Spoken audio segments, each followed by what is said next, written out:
La palabra está tomada de la Biblia latinoamericana en el Antiguo Testamento del libro Segunda de Reyes. Vamos a leer capítulo 23. El rey mandó llamar a su lado a todos los jefes de Judá y Jerusalén. Luego subió a la casa de Yahvé, acompañado por toda la gente de Judá y Jerusalén. Fueron los sacerdotes con los profetas y todo el pueblo, desde el más chico hasta el más anciano. Estando todos reunidos, se leyó el libro de la ley llamado en la casa de Yahvé. El rey estaba de pie junto a la columna, pactó la alianza en presencia de Yahvé, comprometiéndose a seguirlo, a guardar sus mandamientos y sus leyes y a respetar sus ordenanzas. Se comprometió a mantener esta alianza según lo escrito en el libro, con todo su corazón y toda su alma, y todo el pueblo se comprometió con él. Entonces el rey ordenó al sumo sacerdote Hilquías, así como a los sacerdotes de menor grado y a todos los porteros que sacan todos los objetos que se habían hecho para Baal, para Aserá y para todos los astros del cielo. Los hizo quemar fuera de Jerusalén, en la tierra baldía de Cedrón, y arrojó sus cenizas a la sepultura común del pueblo. Los reyes de Judá habían establecido sacerdotes paganos que ofrecían sacrificios en los santuarios de las lomas, en varias ciudades de Judá y alrededor de Jerusalén. Josías los suprimió, así como a lo que ofrecían incienso a Baal, al sol, a la luna, a los astros y a todo el ejército del cielo. El tronco sagrado que estaba en la casa de Yahvé fue sacado de Jerusalén y llevado al torrente de Cedrón, donde fue quemado y sus cenizas echadas en la fosa común. El rey derribó la casa de los afeminados que se dedicaban a la prostitución, como se hace en la religión de Aserá. Estaban dentro de los patios de la casa de Yahvé, y en ella también las mujeres tejían vestido para Aserá. Luego de esto, hizo venir a Jerusalén a todos los sacerdotes de la ciudad de Judá y destruyó todos los santuarios de las lomas donde habían ofrecido sacrificio desde Beer-Seba en el sur hasta Gebea en el norte. Derribó el santuario de las puertas que estaban en la entrada de la puerta de Josué, gobernador de la ciudad. Estaba ubicado al lado izquierdo de la puerta de entrada de la ciudad. Los sacerdotes que habían servido en los santuarios de las lomas fueron mantenidos como los de Jerusalén, pero no podían ofrecer los sacrificios en la casa de Yahvé.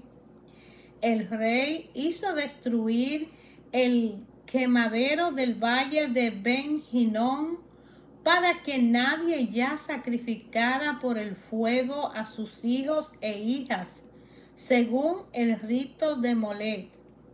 Los caballos que los reyes de Judá habían dedicado al sol fueron suprimidos de la entrada de la casa de Yahvé.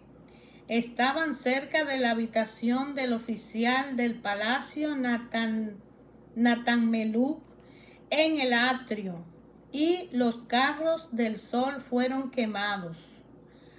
Había altares por los reyes de Judá, habían construido en el techo del palacio de Ahab También habían altares levantados por Manasés en los lados patios de la casa de Yahvé. Josías lo hizo destruir todo y reducir a polvo, y los escombros se tiraron al torrente Cedrón. El rey destruyó los santuarios que estaban en las lomas frente a Jerusalén, al sur del monte de los olivos. Salomón, rey de Israel, lo había construido para Astarte, ídolos de los sidonios, para Camó, ídolos de Moab, y para Milcón, ídolo de los amonitas.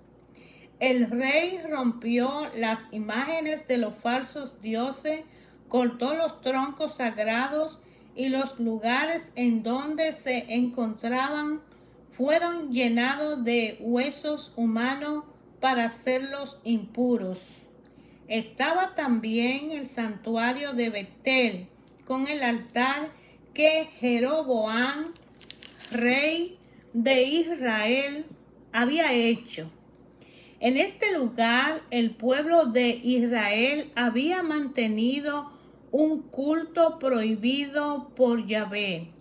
El rey lo derribó, incendió el santuario y quemó el tronco sagrado.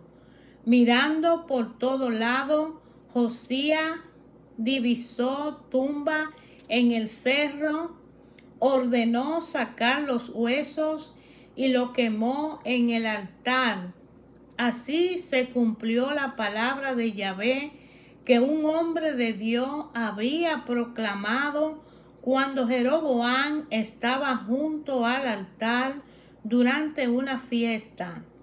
Josías notó la tumba de este hombre de Dios y dijo: ¿qué monumento es este que veo?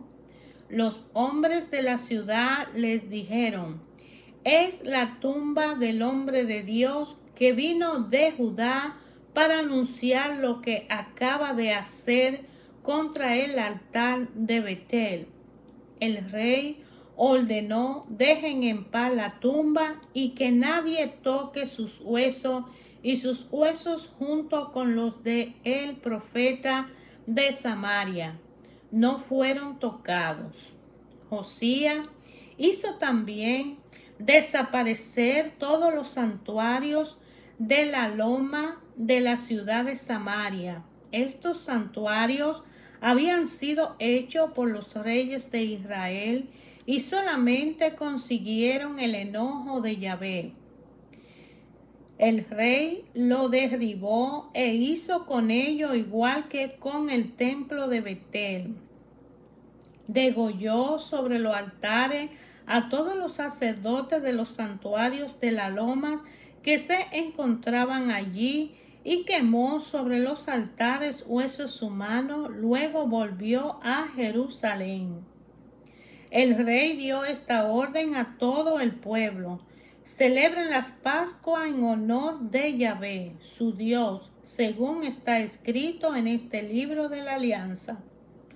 No se había celebrado una Pascua como esta desde los días de los jueces que habían gobernado a Israel, ni durante el tiempo que reinaron los reyes de Judá. Esta Pascua tan solemne se celebró en Jerusalén en los años 18 del rey Josías. Josías se conformó en todo a la palabra de la ley escrita en el libro que el sacerdote Hilquías había encontrado en la casa de Yahvé. Fue así como eliminó a los espiritistas y a los adivinos, los ídolos familiares y los ídolos, y todas esas cosas asquerosas que se veían en el país de Judá y en Jerusalén. No hubo ante ningún rey que como él se volviera a Yahvé con todo su corazón, con toda su alma y con toda su fuerza, observando toda la ley de Moisés. Ni después de él se manifestó otro que se le pareciera. A pesar de esto, Yahvé no apartó el fuego de su cólera, estaba enojado contra Judá por todo el mal que había hecho Manasés y había declarado: también a Judá lo alejaré de mi presencia, como he alejado a Israel. Ya no tomaré en consideración a Jerusalén, la ciudad que había elegido, ni a esa casa de la que había dicho, mi nombre está en ella.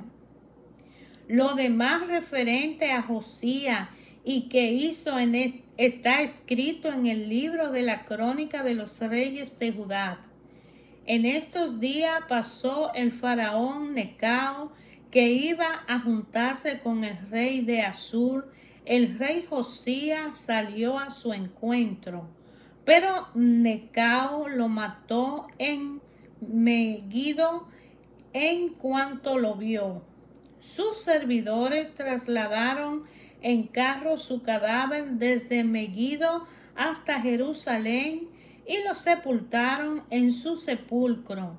Entonces el pueblo tomó a Joacán, hijo de Josías, para ungirlo y hacerlo rey en el lugar de su padre. Joacán tenía 23 años cuando comenzó a reinar y reinó 3 meses en Jerusalén. Su madre era Jamita, hija de Jeremías de Lisna. Hizo lo que desagradaba a Yahvé, imitando a sus padres. El faraón Necao encadenó a Joacán en Ribla, en el país de Hamat, porque no quería verlo reinar en Jerusalén. Luego impuso al país una contribución de 100 talentos de plata y 10 de oro, y puso por rey a otro hijo de Josías, el Jaquín, como sucesor de su padre, y le cambió el nombre de Joaquín. En cuanto a Joacán, lo tomó y lo llevó a Egipto, donde murió. Joaquín entregó la plata y el oro a Faraón, y para pagar la contribución que Faraón exigía, impuso una tasa a todo el país. Cada uno tuvo que pagar su cuota según lo que poseía. Así Joaquín cobró de todo el pueblo el oro, la plata que debía dar a Faraón. Joaquín tenía 25 años cuando comenzó a reinar y reinó 11 años en Jerusalén. Su madre era Zobidad, hija de Pedaías de Rumá. Hizo lo que desagrada a Yahvé, imitando a sus padres. Hermanos, ayer, hoy y siempre, Dios nuestro Padre, a través de su palabra en el Antiguo Testamento y Nuevo Testamento, habla a cada uno de nosotros de una forma personal y particular y directamente en nuestra vida, en nuestros corazones. Cuando nosotros escudriñamos la palabra de Dios, meditamos en ella y nos detenemos a pensar, a descubrir qué me quiere decir esta palabra de Dios a mi corazón. ¿Qué quiere decir esta palabra escrita en este libro que los exégetas que la escribieron fueron inspirados por la fuerza divina del Padre para que años tras años, siglo tras siglo, ayer como hoy, sea lo mismo para mí, para aquel, para el que fue, el que es y el que vendrá. O sea, ayer, hoy y siempre el Padre hablará a través de su palabra al pueblo, a la nación, a quien haga suya la palabra de Dios por la promesa, por la alianza y por hacernos hijos adoptivos del Padre misericordioso y amoroso, que a través de su Hijo que dio su vida en el sacrificio de la cruz, se entregó para que cada uno de nosotros, aun siendo malos y pecadores, seamos salvos. A través de su palabra podemos conocer la historia de la salvación, la historia del pueblo elegido, la historia de los rebeldes, los que se rebelaron contra las leyes, la ordenanza y la alianza del Padre. Te invito a descubrir qué dice la palabra de Dios en tu corazón cuando tú la lees, hermano.